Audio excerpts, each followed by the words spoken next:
Ćao svima, gledajte Enius kanal, ja sam Nikola i nadam se da ćete uživati u epizodi koju smo vam za danas pripremili, ali pre nego što epizoda počne, htio bih samo da kažem par stvari. Prva stvar je da želim da se izvinim što nismo snimali preko godinu dana i iskreno jako sam zažalio zbog toga, YouTube mi je dosta nedostajao, ali ćemo se od sada potruditi da snimamo, ako ne svakodnevno, bar 2 do 3 puta nedeljno. Ne mogu da vam obećam da ću snimati svakodnevno zato što od YouTube oduzima dosta vremena i dosta mi vremena treba da uradim samo jedan video ili da ga montiram ili da smislimo za ideju za video. Ako vi imate bilo koju ideju za video, obavezno napišite u komentarima jer ćemo mi čitati sve komentare i znači uzet ćemo u obzir svaku ideju koju vi budete dali jer ipak vi odlučujete šta vi želite da gledate. I pre nego što krenemo sa videom, ne zaboravite da lajkujete video, ako vam se bude svidao naravno, da se pretplatite na naš kanal i da kliknete na dugme za primanje obaveštenja koje je odmah pored dugmeta subscribe. Tako ćete dobiti informaciju svaki put kada Enius kanal bude izbacio novi video i moći ćete da ih pratite redovno ako to budete želeli naravno. Uživajte u videu.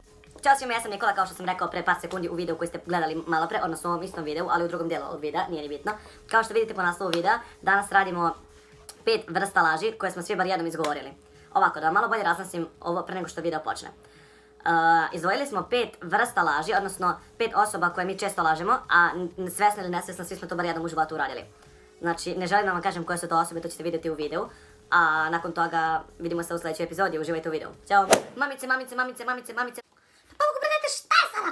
Jer sam rekla da neću da me bilo ko ometa od 9 do 10, znači finale parova je jednom u godini ti tvoj jednoj majci koja po ceo dan radi, kuva, čisti, pere, sprema, sve sama, ne daš mi da sat vremena imam mira i gledam jedinu stvar koju u životu imam i volim. Da li mogu da idem u grad? Molim te. Ne, bio si prošli vikend i bio si vikend pre toga, sve neki rođendani, sve neke žurke, ne može, imaš i kuću i znam da imaš da učiš, imaš još samo 2 nedelje do kraja škole, ne! Baš nije fora, znači svi idu u grad, znači moram nešto da smislim, znači moram da se izvučem, hoću u grad i ima da idem. Ok, idem ja u svoju sobu onda da učim. Joj, ljubi ga majka što je otišao da uči kako je moje dete pametno. Ej mamice, znaš šta se upravo desilo? Ja sam išao do tate i znači ja sam njemu rekao da idem da učim, on je pitao zašto ne izlazim u grad kao sva deca petkom. I onda sam ja njemu rekao, mama mi nije dala i on je rekao da si ti previše stroga i da ja ipak odem u grad.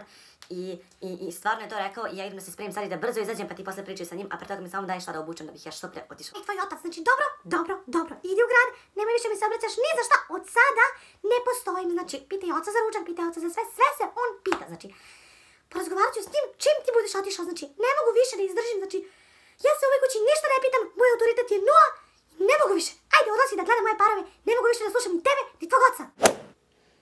Jo sranje, gdje je baš sad našao da stavlja sladoled kad sam ja na hrani iskreni, znači obožavam sladoled, znači moram da uzmem malo, znači okej. Jedan cheat dan, odnosno na sve ove hrana dane, nije strašan, zar ne? Uzet ću samo kašiku.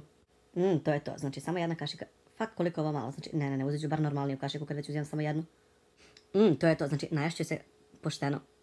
Koga lažem, neću, znači zašto bar ne uzmem normalnu kašiku kad već mogu samo jednu? Da, tačno si čuo, ja sam na hrani iskreno, svima bih je preporučio u životu, nijednom nisam imao cheat dan, znači osjećam se kao bolja osoba, ne osjećam se zavisno kao vi od svih tih laktoza, šećera i svih ostalih gluposti koje ja uopšte ne unosim u organizam. Jedina cheat stvar koju sam uradio jednom u životu je bila kašika sladoleda, ali mislim da se to ne računa jer je to jako smiješno, mislim kašika sladoleda. Šta je to u odnosu na toliko zdravlja koje ja u odnosu na sve vas unosim u svoj organizam? Ma ko je sad ovo? Ja, to su ovi smaratori, znači 100% me opet zovu da izađemo negdje, znači da li da se javim? Da. Ne, neću da se javim, znači nek prestane da zvan. Zašto neće da prestane da zvan? Ok, javit ću se. Hej! Jo, tačno sam znala da će opet da me zovu da idem u grad, znači koliko puta ja njih treba da slažem da bi oni ukapirali da ja neću u grad, a znači ne želim da ih kažem da reći jer ću ispadnem loš drug, znači moram da smislim nešto. Joj Rado, pa znaš, samo da pitam moje i stižem, ti znaš koliko ja jedva čekam da me pozovete da izađemo negdje? Sjajno, znači sad ću morati opet da izmišljam da me moji ne puštaju u grad, znači ja ne znam koliko stotina puta sam ja njima istu priču prodao i uvek poveruju. Ok, evo sad ću da ostavim telefon ovdje i stižem za minut čim ih pozovem. Znači kakva sranja, uvek moram da ugasim mikrofon i da sedim minut kao budala i da čekam da oni pomisle da sam ja stvarno pitao moje, znači ne znam. Daj brate, znači ne mogu da verujem, opet me nisu pustili, znači nikad me ne puste nigde. Znaš sam da uvek hoću da izađem, a uvek su oni krivi. Mrze me brate. Da, znam da si mi rekao, probao sam sve što sam mogao, ubeđivao sam ih da moramo i da učimo i sve, ali ne, oni neće da me puste. Važe brate, vidimo se, ajde. To znači Nikola, najbolji si kao i uvek, znači uvek uspem. Idemo! Dobar dan, deco. Kao što i sami znate, danas je poslednji dan kada možete da odgovarate za vaše ocene. Prvi na redu za današnje odgovaranje Rapajić Nikola, s obzirom na to da ima 4 jedinice i 1 dvojku. Rapajiću, kao što znaš, danas ti je posljednja prilika da popraviš ocenu. Jo, kakvo sranje, znači, ja ne mogu da verujem, ne, ovo se ne dešava meni, znači, nema šanse, znači, ako ne budem sad položio matematiku, znači, cijelo leto ima da učim, mora postoji rješenje, znači, znam nešto, znam. Reći da mi se majka razbolela, znači, on uvek padne na ta sažaljenja, znači, izmiću nešto, znači, majka mi se razbolela. Joj, profesore, baš morate mene. Znate, majka mi se razbolela. Molim? Jo, pa znate, pa majka mi je bolesna. Jo, ne, on hoće da mu ja objasnim šta je, znači moram nešto brzo smisliti, znači neka bolest, znači 100% postoji neka bolest, znači znam. Ima multiplex sklerozu. Jo, Rapajiću, ja zaista nisam znao, oprosti mi, molim te, hajde, odgovarat ćeš u ponedjeljak, samo nemoj da se sekiraš. Hvala vam, profesore, hvala vam na razumijevanju, obećavam da ću sve naučiti za ponedjeljak. Vi znate da je matematika moj omiljeni predmet i da bih ja zaista učio da mi majka nije ovoliko teško bolesna i obećavam da ću naučiti sve za ponedjeljak i da se nećete pokajati što ste me pustili danas. Brate. Ja, ne, opet on zašto uvek mora da me sretne, znači vodeću, ubiću se, znači toliko smara, zna. Ako budem fin prema njemu, možda će da ode, znači reći ću mu hej. Hej, imam jedan vid za tebe. Jo ne, tačno sam znao da će opet da mi priča njegove glupe viceve, znači njega niko ne voli da sluša, ja sam jedini idiot koji mu ne kaže da su mu vicevi glupi. Toliko je smiješan da sam se ja od smeha u isto vrijeme gušio, plakao i vrištao.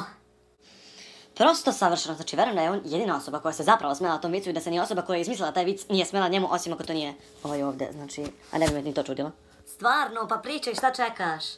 Kako se zove slon koji jede ploče za gramofon? Tačno sam znao, znači ako ovako počinje, znači on ga pravio 100%. Ajde Nikola, pravi se fin, otići će sigurno. Još stvarno ne znam, reci mi, molim te, oduvek sam željela da znam kako se zove slon koji jede ploče za gramofon. Gramoslon! Ubiću se, plakaću, nemoj da plače, znači, ajmo. Kapiraš, gramofon, slon, gramoslon. Jel da je dobro, brate? Da, brate, skroz top je. Toliko je dobar da bukvalno neću moći da slušam viceve 2 nedelje jer će mi ovaj non stop biti u glavi i ništa mi više neće biti smešno. Ne, Nikola, smisli nešto brzo, znači ne mogu više da izdržim ovo. Brate, znači ti znaš da ja obožavam tvoje viceve i slušao bih ih cijel dan, ali moram da nahranim psa. Jo, bravo Nikola, ali ti nemaš psa.